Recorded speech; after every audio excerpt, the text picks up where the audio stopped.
Good day, mates. Today we're covering AP Macroeconomics Unit 1 in under 10 minutes. Alright, so we're going to be going over marginal analysis, opportunity cost.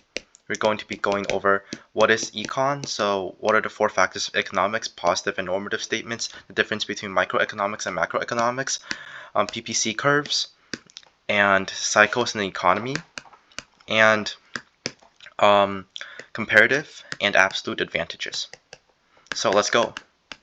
Alright, so for the first concept is knowing some vocabulary. So what is marginal analysis? So marginal analysis is basically the cost and benefit we have to doing anything in economics. And this leads us into the discussion of opportunity costs. So an opportunity cost is the cost that we forgo if we decide to partake in some kind of economic activity. For example, if you want to watch movies and the movie ticket costs $5, but while we watch movies for 2 hours, we could have been working for $15 an hour. So what is the opportunity cost? Well, it's the cost of the movie, $5, plus how long we could have been working, so 2 times 15. So that's 5 plus 30, so it's $35. So the cost of watching the movie is in reality $35. So that is basically opportunity costs. Now, what is the difference between micro and macroeconomics? So microeconomics is basically anything that deals with individuals and individual firms. So for example, if Microsoft decides to donate 500 laptops to Germany, then this will be microeconomics, since it's just one company, Microsoft, doing this.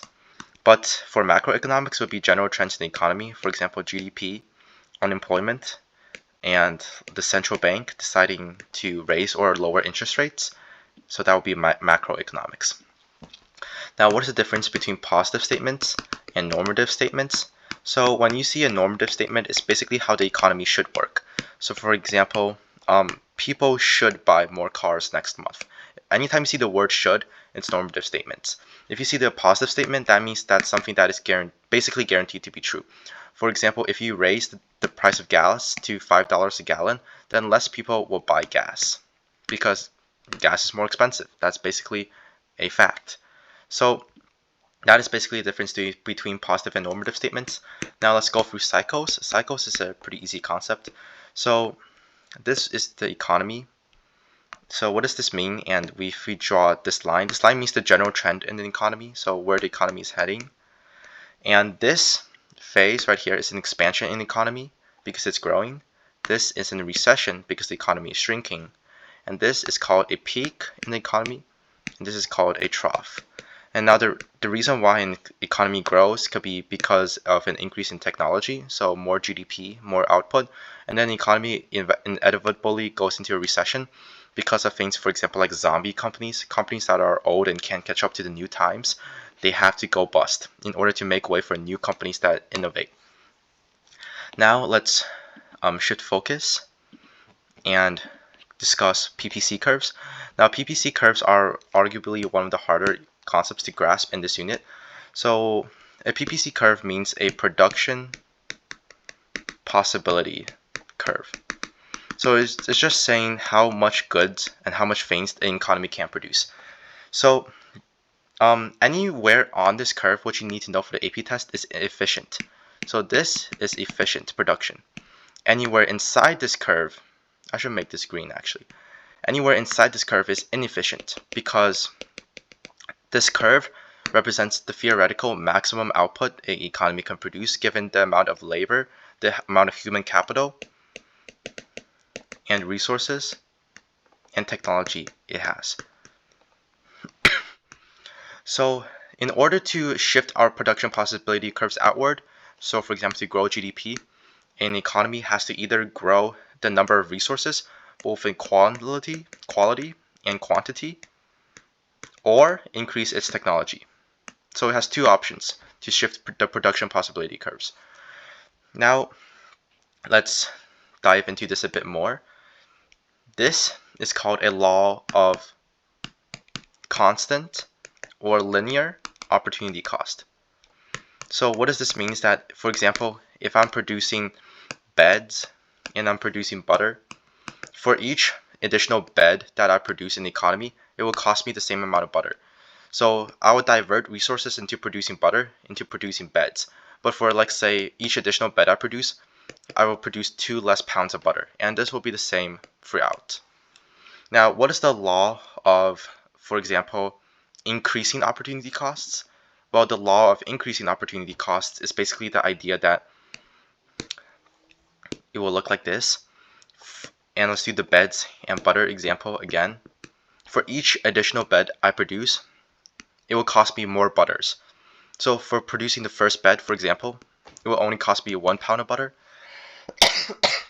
But if we are producing 2 beds, it will cost me 3 pounds of butter. If we are producing the third bed, it will cost me like 10 pounds of butter. So that is the law of increasing opportunity costs, because the opportunity cost of producing more beds increases a lot. So that's basically it for opportunity costs. Now, to summarize what we have talked about for opportunity costs, an opportunity cost can shift. This is bad if it shifts inward because the economy is producing less. This is good if it's shifting outwards because it means the economy is producing more. If we either have an increase in the number of resources, both in quality and quantity, or an increase in technology, so better technology. Now that's basically it for PPC curves. You should also know that a PPC curve can also shift like this for the AP test.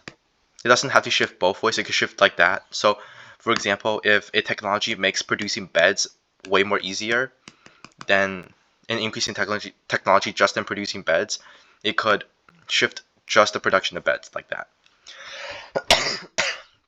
Now let's go into the last concept of this unit, which is the concept of absolute advantages and comparative advantages. So this is a bit harder than PPC curves, but it's not bad. So an absolute advantage is basically who produces more. So for example, country A and country B, if country A can produce 15 cars and country B can produce 14 cars, then country A has an absolute advantage. It's literally just who produces more. So who has the bigger number has the absolute advantage. However, if it's country A and country B, but country A spends 2 hours in producing a car, but country B spends, let's say, 100 hours in producing a car, then country A has the absolute advantage because they spend the least amount of time in producing a good. So absolute advantages are pretty easy to understand. But what about comparative advantages? Comparative advantages aren't bad either. So a comparative advantage is basically who produces goods at the least opportunity cost. So if it's an output problem, so an output problem is like country A and country B produces, for example, planes. Country A could produce 10 planes and country B could produce 5 planes. And for example, they could also produce cars at the same time. Country A can produce 20 cars, but country B could produce 15 cars, for example. Let's say which has the comparative advantage in producing planes. Since this is an output problem, we always put what we're looking for on top. So this will make sense in a bit. So for example, so what is the so for one since we're looking for planes to cars, so what is the opportunity cost of producing the plane for country A? For every one plane that country A produces, it will cost them 2 cars. Sorry, 20 is on top. So for every plane that country A produces, it will cost them 2 cars. So they could have been producing 2 cars for every one plane for country A. And for country B, how many cars are lost if they produce one plane? Well, 15. Since we're looking for cars, 15 is on top. So 15 divided by 5 is 3 cars. So we say that country B has a higher opportunity cost for producing planes. Because for every plane that country B produces, they could have been producing 3 cars. But for country A, they would only have produced 2 cars. So country B has a comparative advantage in producing planes. No, sorry. Country B has a comparative advantage in producing cars, because for each plane that they produce, they could have produced more cars than country A. So I know this kind of is like a brain teaser, but if you think about it, it makes logical sense. So country B has a comparative advantage in producing cars, so country B should specialize in producing cars, while country A should be specializing in producing planes. And if they trade, if these two countries trade, that they will have a beneficiary trade, because they will have more goods that either one of them could produce on its own. So what is a benefit of trade that they could organize? So for each plane they could trade for example, 2.5 cars. So any number you pick in between the two comparative advantages is a benefit in trade that they could have. So how would both countries benefit from trade? Just pick any number between the two opportunity costs, and that's it. All right, let's do one last practice example. And this time, let's do an input problem. So an input problem, for example, could be country A spends 2 hours in producing one car and spends 10 hours in producing one plane, while country B spends, let's say, 5 hours in producing one car and 20 hours in producing one plane. So obviously, country A has both the absolute advantage in producing cars and planes because they take the least amount of hours to produce it. But for an input problem, what you're looking for will be on the top. And for output problems, what you're looking for is on the bottom. So what does this mean? So for example, if you want to find out who has the comparative advantage in producing cars, well, for country B, it takes 2 hours to produce a car and 10 hours to produce a plane. So for each car that they produce, they could have produced 1/5 of a plane. For country A, for every car that they produce.